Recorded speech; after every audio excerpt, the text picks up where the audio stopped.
ഒഴിവാക്കപ്പെടാമായിരുന്ന ദുരന്തമാണ് വയനാട് കള്ളാടിയിൽ ഉണ്ടായതെന്ന് ഷാഫി പറമ്പിൽ MP. തുരങ്കപാത നിർമ്മാണ വിഷയത്തിൽ സുരക്ഷ പാലിക്കണമെന്നത് കേന്ദ്ര സർക്കാരിന്റെ ശ്രദ്ധയിൽപ്പെടുത്തുമെന്നും ഷാഫി പറഞ്ഞു. ഷാഫി പറമ്പിൽ MP ദുരന്ത ഭൂമിയിൽ എത്തിയിരിക്കുകയാണ്. ഇപ്പോൾ നിരന്തരം ഈ മേഖലയിൽ അപകടം ഉണ്ടാവും. 2 വർഷം മുമ്പാണ് വലിയ ഒരു ഉരുൾപൊട്ടൽ ഉണ്ടായത്.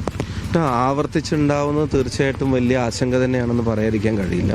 പക്ഷേ ഇതിൻ്റെ മറ്റ് റീസൺസും കൂടെ ആലോചിക്കുമ്പോഴാണ് ഇപ്പം നേരത്തെ മുഖ്യമന്ത്രിയും ബാക്കി ഇതിൻ്റെ ബന്ധപ്പെട്ട ആൾക്കാരും പറഞ്ഞതുപോലെ മറ്റ് കാരണങ്ങളും കൂടെ ആലോചിക്കുമ്പം ഒഴിവാക്കാൻ കഴിയുമായിരുന്നോ എന്നുള്ള ഇതും വരുന്നുണ്ട്. എന്താണെങ്കിലും കൃത്യമായിട്ടുള്ള പരിശോധനകളും ഇപ്പം പ്രയോറിറ്റി ഇതിൻ്റെ മാനേജ്മെൻറ്റ്, ഡിസാസ്റ്റർ മാനേജ്മെൻറ്റ് തന്നെയാണ്. അതിൻ്റെ കാര്യങ്ങൾ നടക്കുന്നു.